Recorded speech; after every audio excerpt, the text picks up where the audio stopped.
ऐसे बजा रहा हूँ, बताता हूँ क्यों।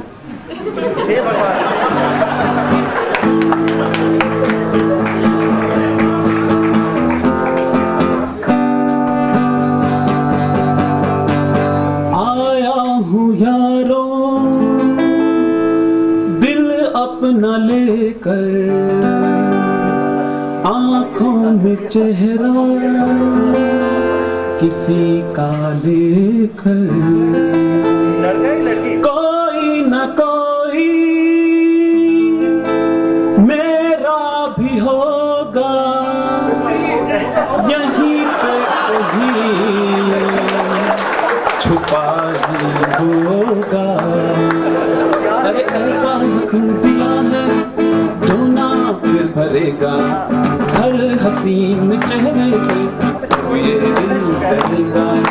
हम तो जान देकर यूं ही मर मिटे थे, सुन लो ऐ हसीनो ये हमसे अब न होगा ऐसा जख्म दिया।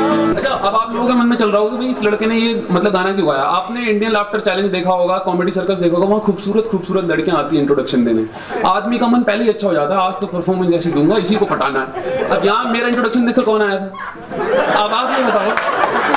मतलब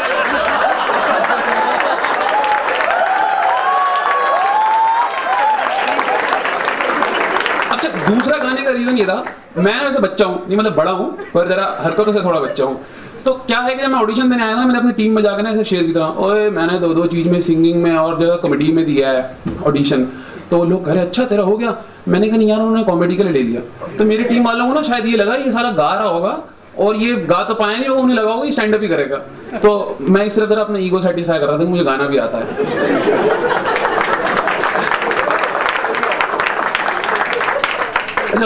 मतलब एक आपको पता होगा कि ना अक्रॉस दी मतलब जेंडर, रिलीजन, नेशनैलिटीज, दो टाइप के जोक होते हैं।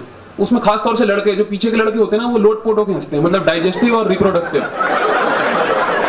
अभी मैंने एक डाइजेस्टिव जोक सुना है ना, 3-4 लड़के ऊपर कूद जाएंगे। पर चक्कर क्या है, ये फोरम ऐसी है, यहाँ हंसाना बहुत मुश्किल है, क्योंकि एक तो मैं ज्यादा डाइजेस्टिव और रिप्रोडक्टिव नहीं हो सकता, और दूसरा यहाँ कई तरह के लोग आए हुए हैं। कई लोगों का मतलब किसी लोगों को बोनस कम मिला है, किसी को नहीं मिला है, उससे ज्यादा परेशान हुए जिसे ये पता लग गया कि बगल वाले को ज्यादा मिला है। फिर उसके बाद जो है दूसरे टाइप के लोग आए हुए हैं, वह लोग ऐसे हैं कि जो सीढ़ियों में और लिफ्ट में लड़की का पीछा करते करते आए थे, इसी के बगल में बैठना है आज तो, और उसके बगल में उनका शादीशुदा टीममेट बैठा है, वो लोग ज्यादा परेशान है। खैर ये तो रही बातें उसकी, पर मेरी पूरी कोशिश रहेगी कि आपको हंसाने की, क्योंकि जहां मेरी परफॉर्मेंस ढीली हुई वहीं आप लोगों ने मुझे ढीला कर देना है। अच्छा, 15 अगस्त का दिन है, मैं देख रहा हूँ थीम वीम मतलब 15 अगस्त की होनी चाहिए, तो स्टार्ट 15 अगस्त से करते हैं। हमारे अंदर मतलब जोश और उत्साह होना चाहिए, हमने इतनी मुश्किल से आज़ादी ली है। पर आजकल आप देखोगे मतलब Valentine's day, friendship day, love day, एक तो हम सारे अटरम फटरम जितने भी लोग लिस्ट में होते हैं मोबाइल में सबको मैसेज वाला भेज देते हैं। फिर एक जो 2-4 टारगेट होते हैं ना, लड़कों के लिए 2-4, लड़कियों के लिए भी होते हैं, बट बोलने के लिए एक, वो जो टारगेट होता है उसके लिए वो हफ्ते भर से पहले मैसेज इकट्ठे कर रहे होते हैं, इसको ये भेजूंगा लंच में, फिर ये ना जैसे स्नैक्स का टाइम होगा तब भेजूंगा, और रात में फोन करूंगा। 15 अगस्त और 26 जनवरी, ठीक है, इसके लिए जब तक आपको कोई दोस्त एसएमएस भेज के जलील ना करे ना, अबे फ्रेंडशिप डे के एसएमएस तो बहुत भेजता है, इसको भी भेज दिया कर, तब तक हम हिल के नहीं देते, नहीं करेंगे। पर 15 अगस्त से मतलब याद आना चाहिए आपको ऐसे ना, महाराणा प्रताप, छत्रपति शिवाजी, गुरु गोविंद सिंह, मॉडर्न जमाने में चंद्रशेखर आजाद, भगत सिंह, ऐसे महान लोग, सुभाष चंद्र बोस। तो ये वो लोग होते हैं जिनके लिए श्रद्धा आती है, इज्जत आती है। अच्छा, कुछ लोग ऐसे होते हैं उनके लिए इज्जत मतलब श्रद्धा और इज्जत जबरदस्ती करवाई जाती है। महात्मा गांधी और नेहरू उनमें से नहीं है। फिर कुछ लोग ऐसे होते हैं कि वो लोग जैसे बेचारे भगवान को प्यारे हो गए हैं, ऐसे बोलना नहीं चाहिए, पर अगर वो वापस आ जाए ना, उन्हें खुद यकीन नहीं होगा, ओ यार इतनी इज्जत मुझे मिल रही है, मैंने तो ऐसा कोई काम ही नहीं किया था। अभी पिछले दिनों मेरे को BR अम्बेडकर मिल गए, वो कह रहे यार मैंने तो इंजीनियर्स की तरह कट कॉपी करके कॉन्स्टिट्यूशन बनाया था, इन लोगों ने हर जगह मेरी मूर्ति लगा रखी है, ऐसा क्या काम कर दिया कि छुट्टियां देनी पड़ रही हैं। अच्छा, इसके अलावा मॉडर्न जमाने में हमारे अलग तरह के नेता हैं, मतलब जैसे हमारे मनमोहन सिंह जी हैं, इनके लिए भी आदर आता है, श्रद्धा आती है, बहुत ही पढ़े लिखे इंसान, बड़े नेक सज्जन, पर ये पता नहीं पॉलिटिक्स में सिर्फ लालच के चक्कर में बैठे हैं, वो सब में होता है।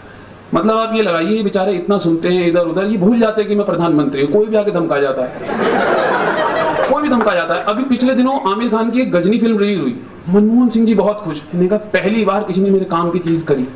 इन्होंने आमिर खान की तरफ अपने शरीर पे लिख दिया, हाँ मैं ही प्रधानमंत्री हूं।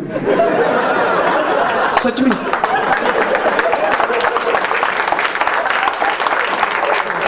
अच्छा, दूसरा पॉइंट कमाल का था, वो सब जानते हैं पर बताना तो पड़ेगा ही।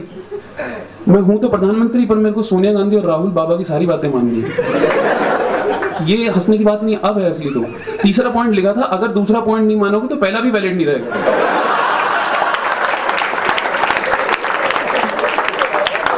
ये तो ही नेताओं की बातें। अभी जब मैंने महापुरुषों का नाम लिया था, महाराणा प्रताप, छत्रपति शिवाजी, इनके पुतले लगाए जाते थे। आजकल लोग जिंदा रहते रहते ही अपने पुतले लगा रहे हैं।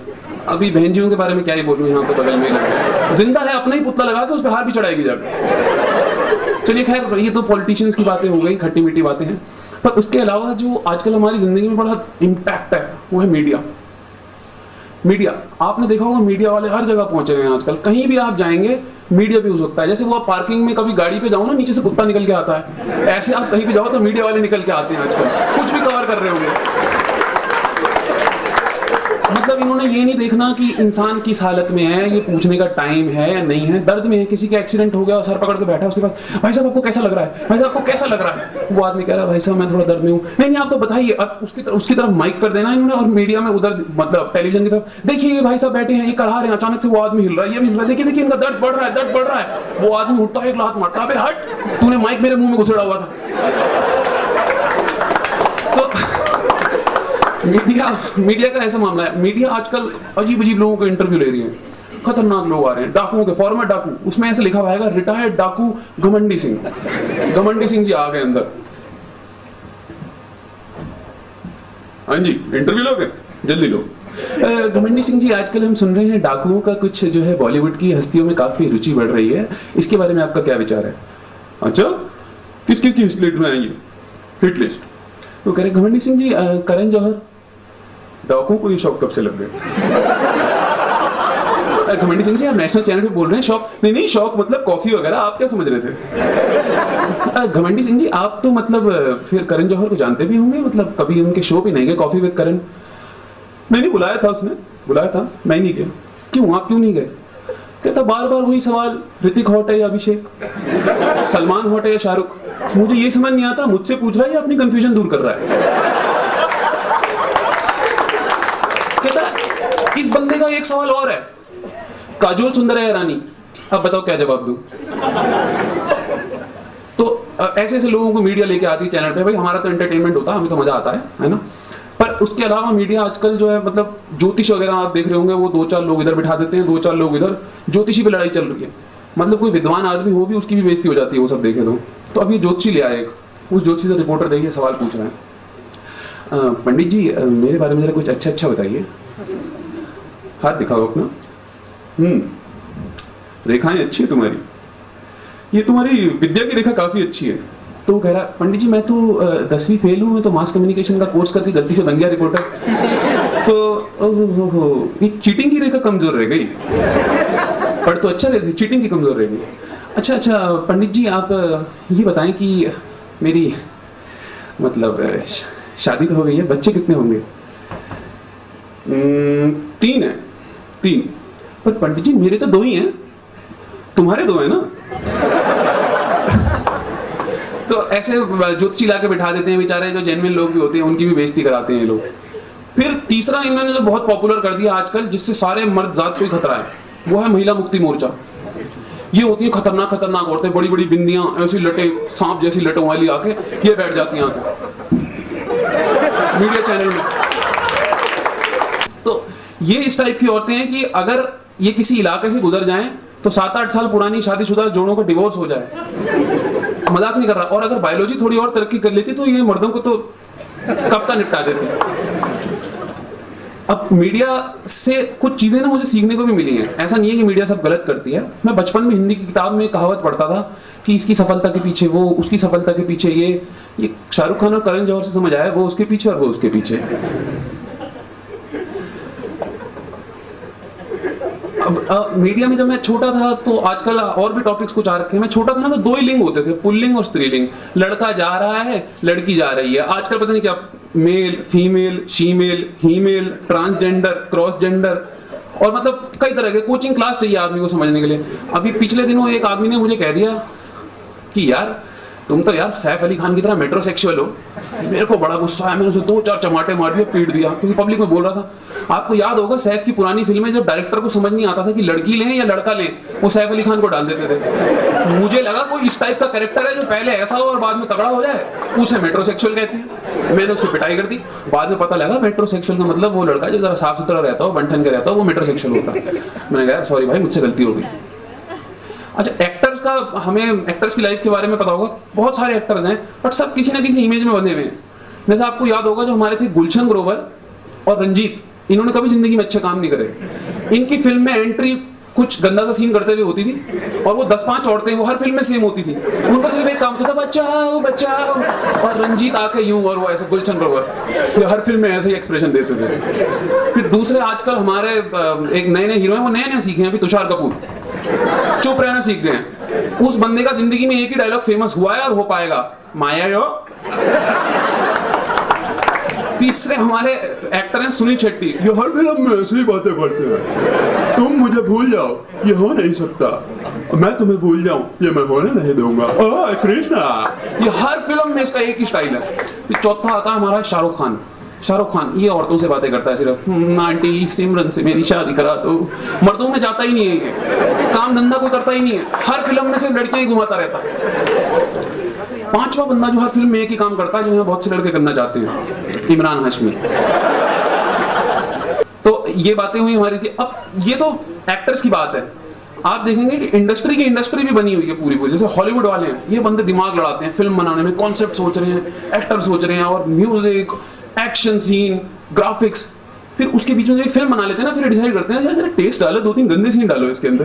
तो हॉलीवुड की उसमें ना, तो फिर वो आखिरी में उसे अच्छी खासी फिल्म में 2-3 वैसे सीन डाल देते हैं जरा हर तरह की ऑडियंस कवर।